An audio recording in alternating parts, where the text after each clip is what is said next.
Here is your story, 3,000 words, clean, no headings, no titles, no part markers. Nadia counted things. She always had. Steps from her apartment door to the street, 14. Seconds between the traffic light changing and the first car moving, 3. Number of people in a room who were watching her without looking like they were watching her, always at least 1.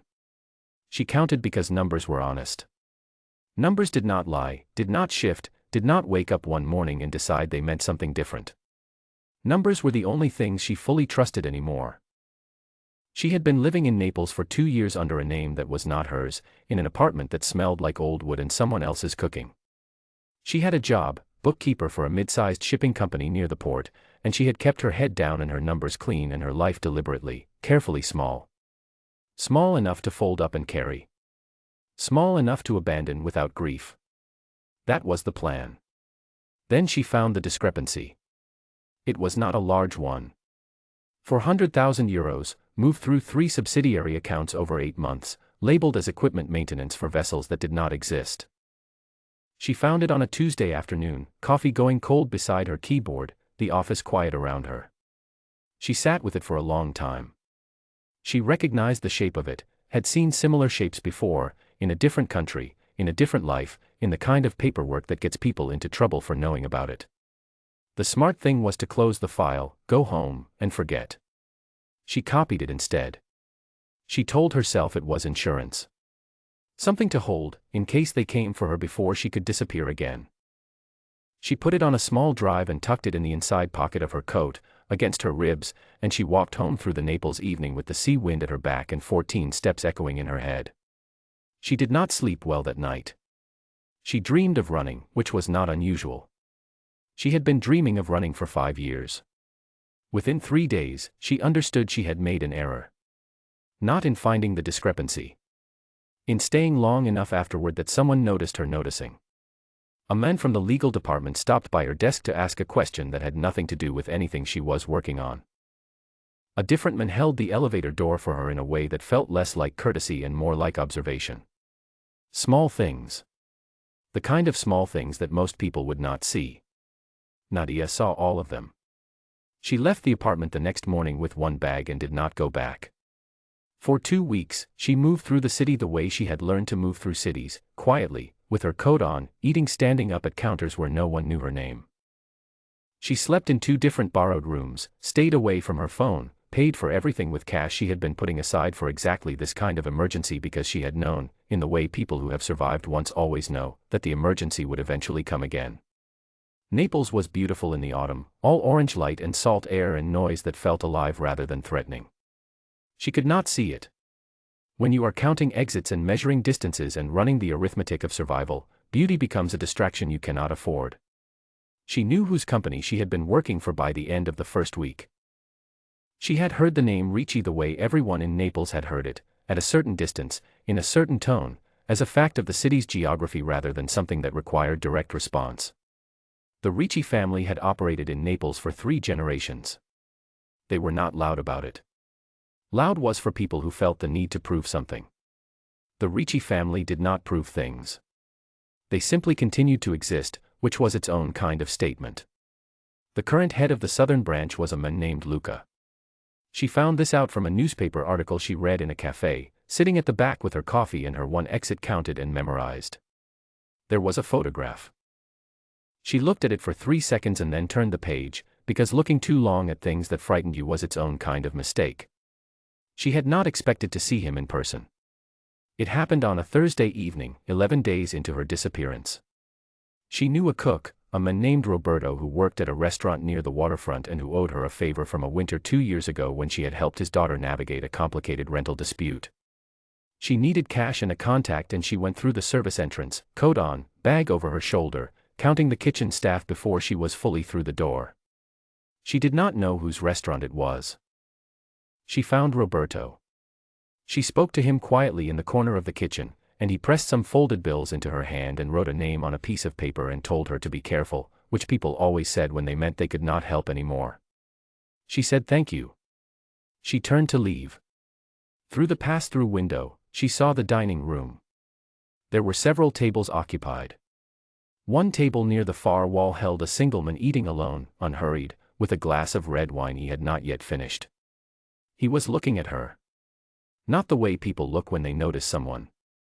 The way people look when they have already been watching and simply see no reason to pretend otherwise.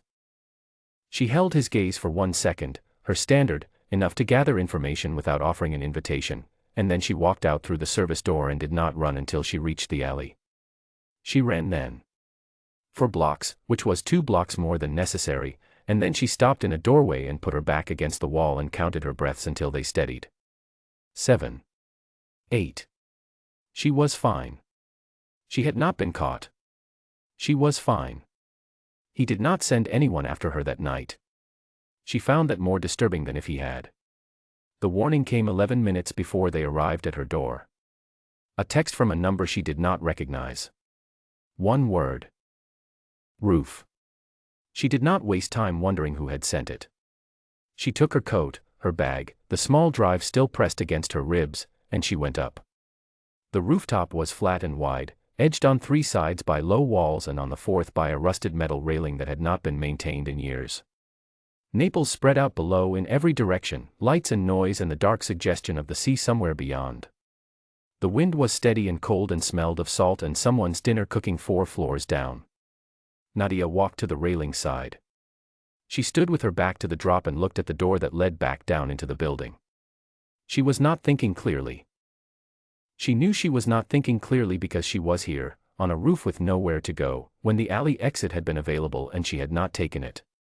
She had counted the odds. She had gone up anyway. The door opened.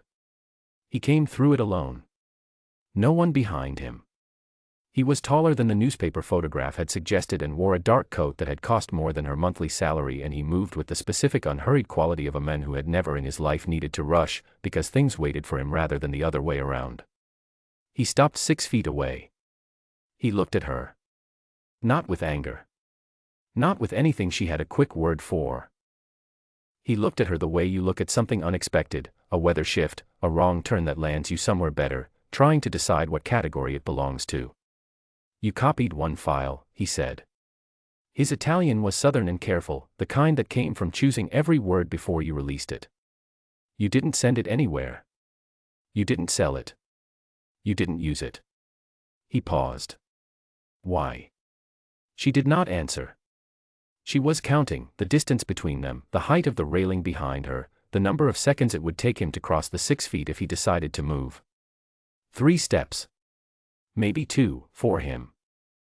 I have been asking myself that question for several days, he continued, as if her silence were a contribution to the conversation. I have people who ask other people questions. They tell me things.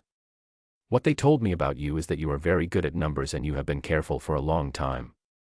He tilted his head slightly. People who have been careful for a long time do not make random choices. So I want to understand the choice. She said nothing. He took 1 step forward. She took 1 step back. The railing was cold through her coat where it pressed against her lower back. 40 feet of Naples air in consequence behind her. I am not going to hurt you, he said. The words landed in a particular way. Not like a promise. Like a fact he was delivering without any expectation that she would accept it immediately. She looked at him. That was the moment she registered, would register, later, when she had distance and breath to examine it, that she was not afraid of him. She was afraid of something, but it was not him standing 6 feet away in the cold. She was afraid of the thing she had felt for 2 weeks, the bone-level exhaustion of running, the arithmetic of survival she had been doing for 5 years, the way her hands looked to her lately, always doing something useful, always ready to pick up the next thing and carry it, and never, not once, allowed to simply stop. She was afraid of the fact that his stillness felt like the first quiet thing she had been near in a very long time. Step forward, he said. Quietly. Not a command, precisely. The way you speak to someone you are trying not to startle. You don't have to trust me. You just have to step forward. The wind moved. Her foot shifted on the edge of the roof, not a decision, just friction and bad luck, and for 1 clean second she felt nothing beneath her right heel. He moved. 2 steps, not 3.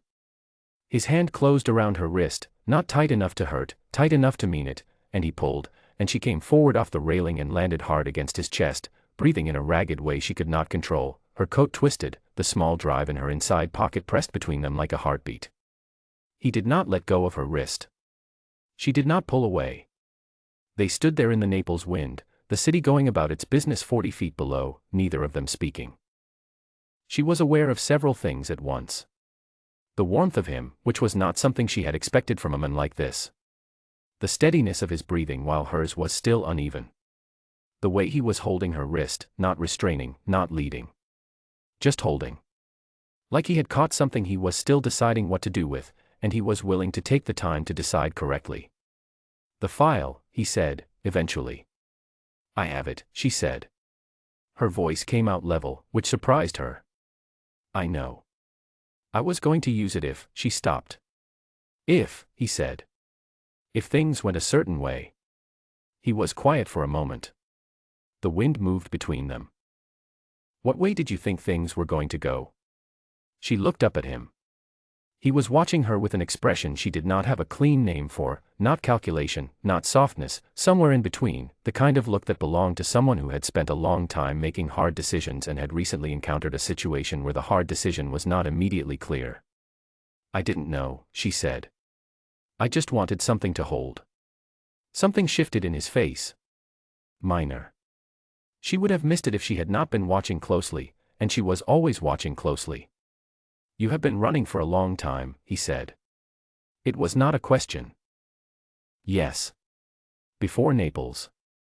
"Yes." "How long?" She considered not answering. "Then, 5 years." He absorbed that. She watched him absorb it, the quiet work of it, the way the number settled into whatever assessment he was building of her. "You are tired," he said. She did not answer. Answering would have required more honesty than she had available. He released her wrist. She stayed where she was. She had space now to step back, to put distance between them, to recount the exits and rerun the numbers. She did not move. "I have a problem," he said. He walked past her to the railing and looked out over the city. Not menacing, the posture of a man who thinks more clearly when he has something to look at. "You have information I cannot have loose in the world. That is not personal. That is simply how things work." "I know," she said. "But I also," he continued, "have a difficulty with certain solutions." He paused. "I did not always have this difficulty. I seem to have developed it recently." She understood what he was saying. She understood it more clearly than he was saying it, perhaps, because she was good with numbers and numbers were the language of exactly what he was describing, what the problem was, what the standard solution was, what was making him stand at a railing in the cold talking to her instead of implementing it. "What are you going to do?" she asked. He turned from the railing to look at her. "I don't know yet," he said. Which was, she understood, the most honest thing anyone had said to her in 5 years. She reached into her coat pocket. Her fingers found the small drive and she held it out, flat on her palm. He looked at it for a long moment. He did not reach for it immediately. He looked at it and then at her and then at it again, and she held still and did not count anything, which was unusual. He took it. He closed his hand around it. "You could have sold it," he said. "I know. You could have sent it to someone before tonight." "I know. Why didn't you?" She thought about that. She thought about it honestly, which she had been avoiding for 2 weeks. "Because it would have made things worse," she said. "For people who were not you." He looked at her. "I looked at what the file contained," she continued. "It was not only your business. There were other names. People who were not responsible for the problem. I did not want to be the reason something happened to them." The silence between them was different now. Less sharp. "You are a very inconvenient person," he said, without any particular heat in it. "I have been told that." He looked out at the city again. She watched his profile, the set of his jaw, the quality of his stillness, the way he seemed to exist at a different pace than the rest of the world, slower and more deliberate, as if he had decided long ago that the world could wait for him and had been proven right often enough to keep believing it. "There is an apartment," he said, finally. "In Pozzuoli. 20 minutes from here. Belongs to no one you need to worry about." You could stay there. He did not look at her while he said it. For a while. She did not say anything. I am not offering you safety, he said, very clearly. I do not deal in things I cannot guarantee. I am offering you a pause. A few weeks where you can stop counting the exits. She looked at the back of his head. Why? She asked. He was quiet long enough that she thought he was not going to answer. Because you went up, he said. When there was another way out, you came up here. He turned to look at her. People who still want to survive do not go to rooftops. They go to alleys. Something moved behind his eyes, not sentiment, something older and more complicated. You went up. She held very still. I want to understand why, he said. I have found that when I want to understand something, it is usually worth taking the time.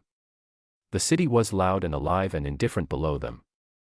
The wind moved through the space between them. She thought about the apartment she had left with one bag. The borrowed rooms.